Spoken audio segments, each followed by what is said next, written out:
নির্বাচন ঠিক কিনা? প্যার পদ্ধতি ব্যতীত বাংলায় অন্য কোনো নির্বাচন মানি না, মানব না। নারে তাকবীর, নারে তাকবীর, ইসলামী আন্দোলন বাংলাদেশ। এখানে সব ভাঙলে ওরে ভাঙ কারাগা ঠিক কিনা? সংগ্রামী সাথী ও বন্ধুগণ, আজ থেকে 1 বছর আগে আপনারা দেখেছেন এই নারায়ণগঞ্জকে ফ্যাসিস্ট স্বৈরাচার হাসিনা রণক্ষেত্রে পরিণত করেছিল ঠিক কিনা? ইসলামী আন্দোলন সহ সারা বাংলার মানুষ যখন জেগে উঠেছে, রাজপথে নেমেছিল, আমি এখানে বলেছিলাম মেঘ দেখে তুই করিস নে ভয়, আড়ালে তার সূর্য হাসে। ওই 5 আগস্টের দিন আমাদের বিজয় সূর্য উদিত হয়েছে ঠিক কিনা? সংগ্রামী সাথী ও বন্ধুগণ, আমরা ভেবেছিলাম হাসিনার পতন হয়ে এই দেশ গুণ খুন সন্ত্রাসের পতন হবে, কিন্তু তা হয় নাই। হাসিনার পতনের পরে নতুন করে আবারও আমরা বাংলার আকাশে কালো মেঘের আভাস দেখতে পাচ্ছি।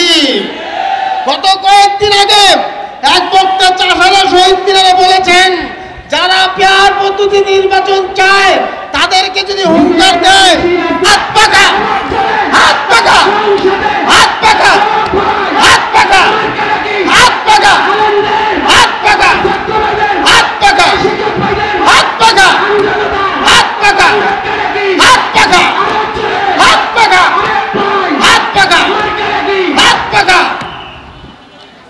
সংগ্রামী সাথী ও বন্ধুগণ, যেই বক্তা শহীদ মিনারে দাঁড়িয়ে বলেছেন আপনারা হুঙ্কার দিলে যারা পেয়ার পদ্ধতিতে নির্বাচন চায় তারা পালাবার জায়গা পাবে না, আপনাকে বলতে চাই আপনাদের যদি সৎ সাহস থাকে পেয়ার নির্বাচন নিয়ে আগামীতে আমাদের সামনে মাঠে দাঁড়ান।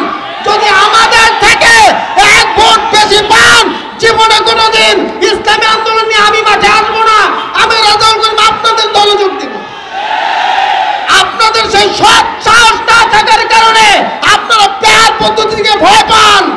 কারণ যদি পেয়ার পদ্ধতিতে নির্বাচন হয়, দিনের ভোট রাতে করা যাবে না, ভোট কেন্দ্র দখল করা যাবে না, সন্ত্রাসী কার্যকলাপ বন্ধ হয়ে যাবে।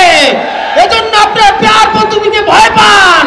আপনারা আগে চুন পান থেকে চুন খসলে মাইক ফাটিয়ে দিতেন, আপনাদের বক্তব্য গরম হয়ে যেত। কিন্তু 5 তারিখের পর থেকে আমরা লক্ষ্য করেছি গুম খুন চাঁদাবাজির বিরুদ্ধে আপনাদের ওই রকম আওয়াজ পাওয়া যায় না। এর কারণ কি জাতি জানতে চায়। আগামী নির্বাচন পেয়ার পদ্ধতির নির্বাচন ঠিক কিনা?